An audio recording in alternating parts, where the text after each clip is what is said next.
उसे शादी नहीं करनी, अफशा अपनी माँ से कह रही थी। माँ ने प्यार से कहा, बेटी वो तुम्हारा कजिन है, अच्छा लड़का है, क्यों शादी नहीं करनी उससे? मम्मा वो पेंडू सा है, ना उसे कपड़े पहनने की तमीज है, ना उसे बात करने की तमीज है। मैं उसके साथ शादी नहीं करूंगी। अफशा, शादी तो करनी पड़ेगी, तुम राजी हो या ना हो। अफशा ने अपने कजन सारिम को कॉल की।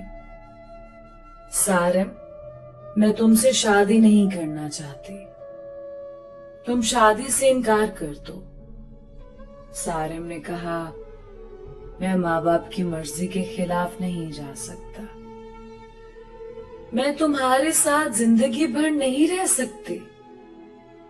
ठीक है, तुम खुद इनकार कर दो फिर, मैं तो कुछ नहीं कहने वाला।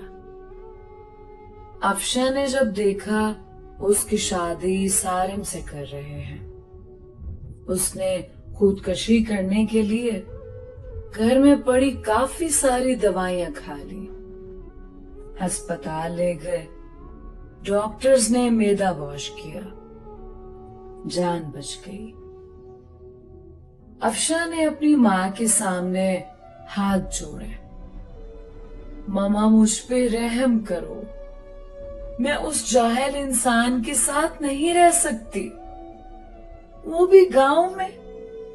माँ ने कहा, बेटी सोच लो, हम सब जानते हैं सारिम बहुत अच्छा लड़का है, क्या हुआ जो वो इतना पढ़ा लिखा नहीं है, वो गांव में रहता है तो, लेकिन वो लड़का अच्छा है। अफशा के ना चाहते हुए भी उसकी शादी सारिम से करवा दी गई।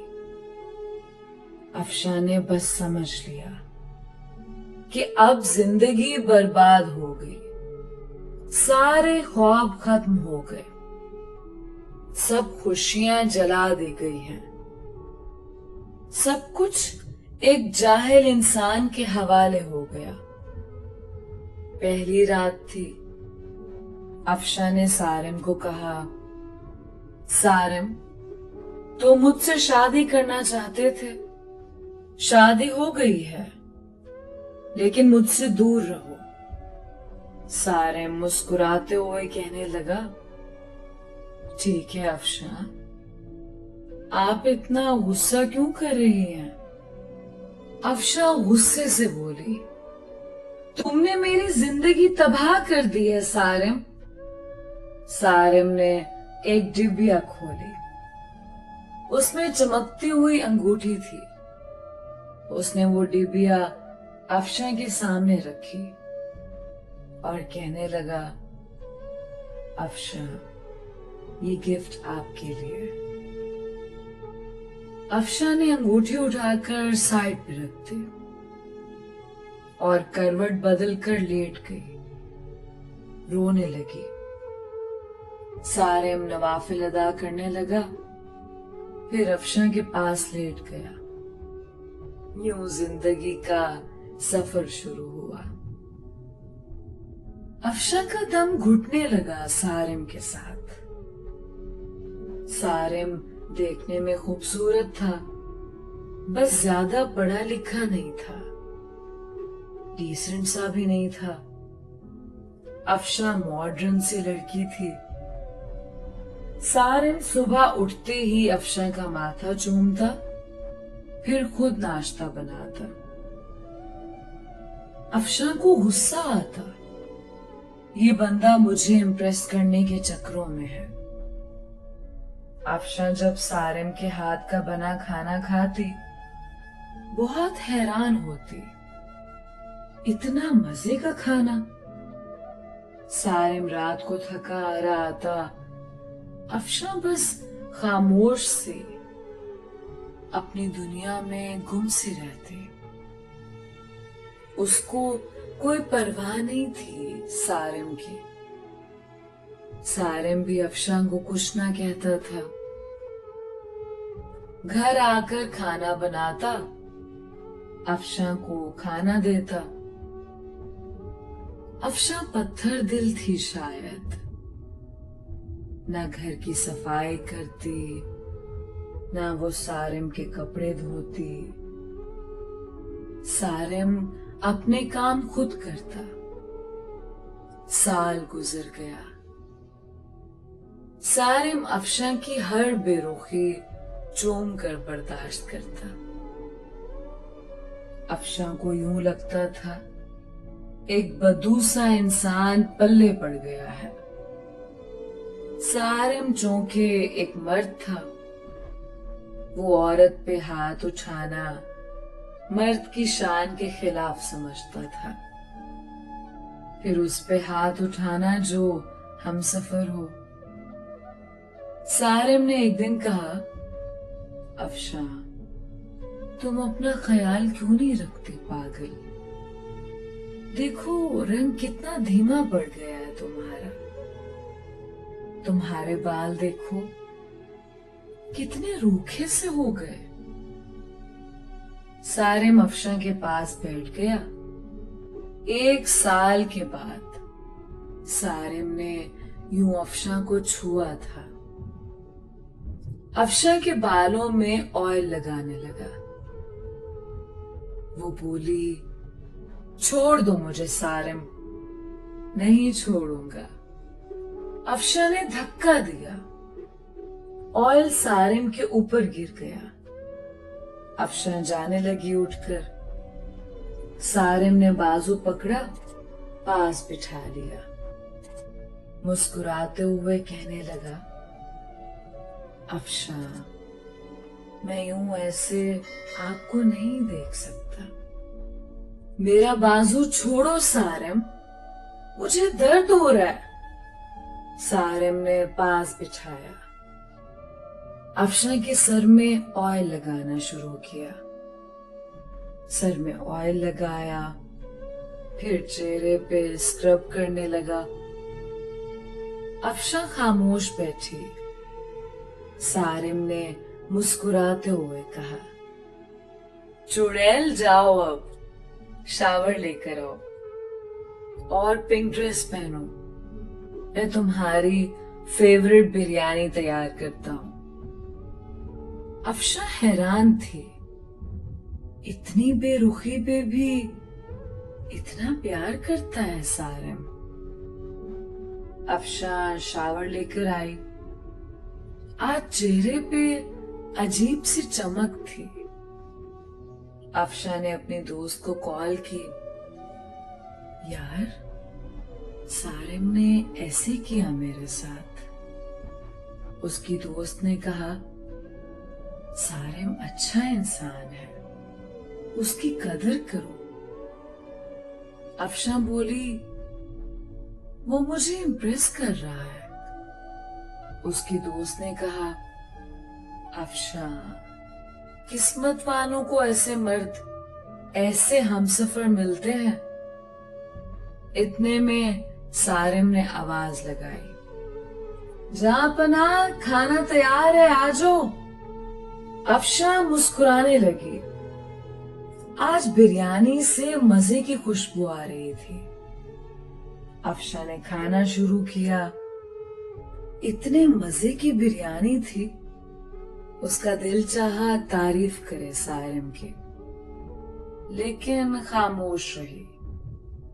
खाना खाया, कमरे में सोने चली गई। सारिम ने बर्तन उठाए, वॉश करने लगा। बर्तन वॉश करके सारा दिन का थका हारा बेड पे पड़ा सो गया।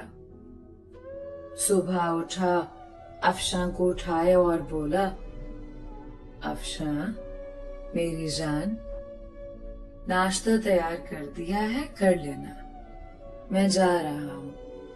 और हाँ, आज तुम्हारे लिए गिफ्ट लेकर आऊंगा। रात को सारिम घर आया। हाथ में एक गुलाब का फूल था। अफशां गार्डन में कुर्सी पे बैठी थी।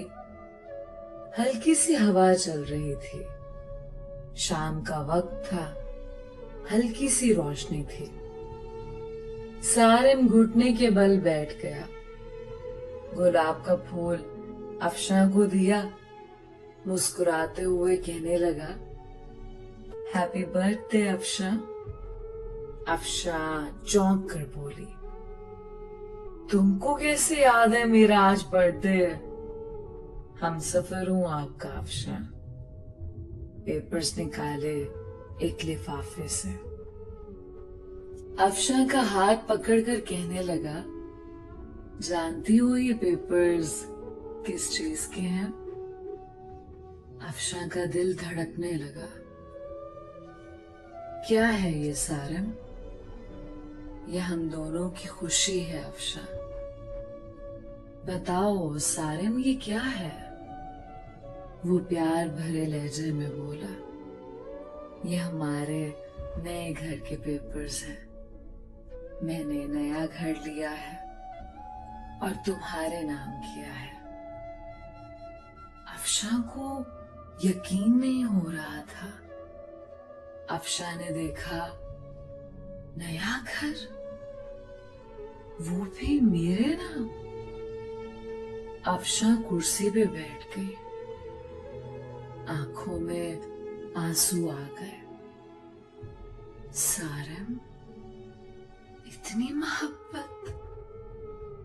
सारिम की आंख से पहली बार आंसू झलका था। सारिम ने कांपती हुई आवाज में कहा, अफशा, एक चीज मांगू? अफशा ने हाँ में सर हिला दिया। अफशा, हमेशा खुश रहना। जानती हो, तुम परी सी हो, मासूम सी। बहुत प्यारी हो तुम। मैं बहुत खुश नसीब हूं, तुम जैसी हमसफर मिली मुझे। अफशा, हमारी शादी को 2 साल गुजर गए, लेकिन हमने कभी एक दूसरे को सीने से नहीं लगाया। मुझे आज सीने से लगा लो ना।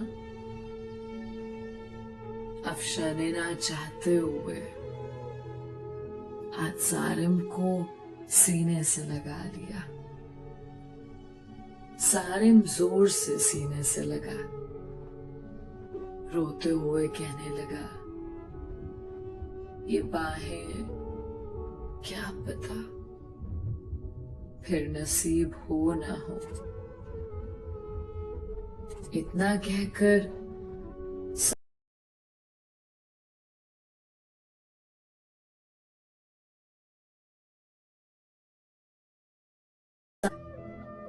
2 साल में सारिम को इग्नोर करती रही। सारिम फिर भी मुझे चाहता रहा। रात भर अफशा ख्वाब देखती रही। कल सारिम के लिए नाश्ता खुद बनाऊंगी। सारिम को अब दुनिया की हर खुशी दूंगी। सारिम को अब कभी उदास ना होने दूंगी। रात बीत गई। अफशा उठी, नाश्ता तैयार किया। बहुत खुश थी। शावर लिया, सारिम के उठने का इंतजार करने लगी। काफी टाइम गुजर गया, सारिम ना उठा। अफशा कमरे में गई, मोहब्बत से आवाज देने लगी, सारिम उठ जाए, मैंने आज आपके लिए नाश्ता तैयार किया है। सारिम करवट लिए सो रहा था। अफशा ने मोहब्बत से सारिम को छुआ। देखा सारिम का जिस्म ठंडा पड़ चुका है। अफशा ने आगे बढ़कर देखा, सारिम के बिस्तर पे खून पड़ा था। मुंह पे खून लगा हुआ था। अफशा चीखने लगी, जोर जोर से आवाजें देने लगी। सारिम उठ जाओ, ये क्या हुआ है आपको? सारिम उठो ना। मोहल्ले वाले इकट्ठे हो गए, अस्पताल ले गए। डॉक्टर ने चेक किया और बोला, मैंने कहा था इसे, अपना ख्याल रखो, अपना इलाज करवाओ, किसी को साथ लेकर आओ। लेकिन शायद ये जीना नहीं चाहता था। अफशा ने रोते हुए कहा, क्या था सारिम को? डॉक्टर ने एक आह भरी और कहने लगा, सारिम को पिछले 1.5 साल से ब्लड कैंसर था। शायद उसका ख्याल रखने वाला कोई नहीं था। मुझे अक्सर कहता था, डॉक्टर साहब, मैं किसके लिए जीऊं? कोई है ही नहीं जो मुझे अपना कह सके। मेरे घर में मेरा इंतजार करने वाला कोई नहीं है। कोई नहीं है जो मुझसे मोहब्बत से पूछे, दिन कैसा गुजरा। कोई नहीं है जो मुझे कहे, आप थक गए हैं, चलो सर दबा दूं। रात को कमरे में अकेला दर्द से तड़पता हूं, लेकिन कोई नहीं है जो मेरा दर्द समझे। अफशा जमीन पे गिर गई। सारिम, ये क्या कर दिया तुमने? सारिम, मुझे माफ कर दो। सारिम, मैं पागल हो गई थी। सारिम, ना जाओ मुझे छोड़कर। सारिम, मैं मर जाऊंगी तुम्हारे बिना। सारिम की लाश सामने पड़ी थी, जो जिंदगी में अफशा की मोहब्बत को तरसता रहा। अफशा सारिम के चेहरे को हाथों में लिए चीख चीख कर रो रही थी। लेकिन शायद अब मोहब्बत का वक्त खत्म हो चुका था। सारिम हमेशा के लिए आजाद कर गया था अफशा को। दोस्तों, किसी के जज्बात से मत खेलो। किसी को इतना ना सताओ कि वो मर जाए। अपने हम सफर को सीने से लगाकर एक दूसरे को गाली देने की बजाय एक दूसरे को चूम लो। अना में मोहब्बत के लम्हों को ना जला देना। छोटी सी जिंदगी है, ना जाने कब बिछड़ जाए, कब मौत आ घेरे। मोहब्बत बांटते रहो। किसी के मरने के बाद पछतावे से अच्छा है किसी को जिंदगी में ही सीने से लगा लो।